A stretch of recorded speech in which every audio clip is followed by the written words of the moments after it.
Pakistan's new government is facing the daunting task of managing a stuttering economy with huge deficits, and it to new Prime Minister Shehbaz Sharif said on Tuesday.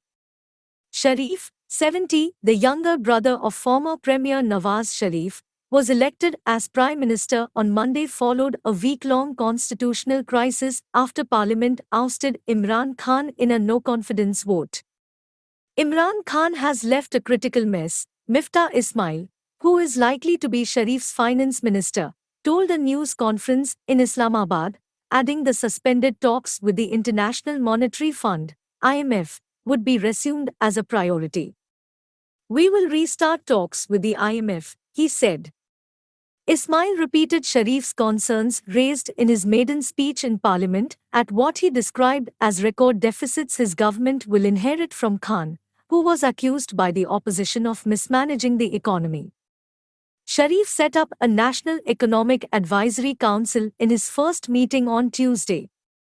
The IMF has suspended talks ahead of the seventh review of a $6 billion rescue program agreed in July 2019.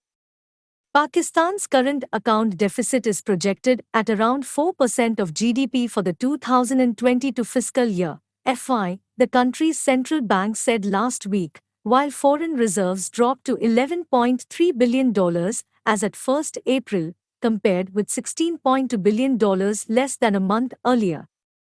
The central bank last week hiked key interest rates by 250 basis points to 12.25% in an emergency decision, the biggest hike in decades, citing deterioration in the outlook for inflation and an increase in risks to external stability, heightened by the Russia-Ukraine conflict, as well as local political uncertainty.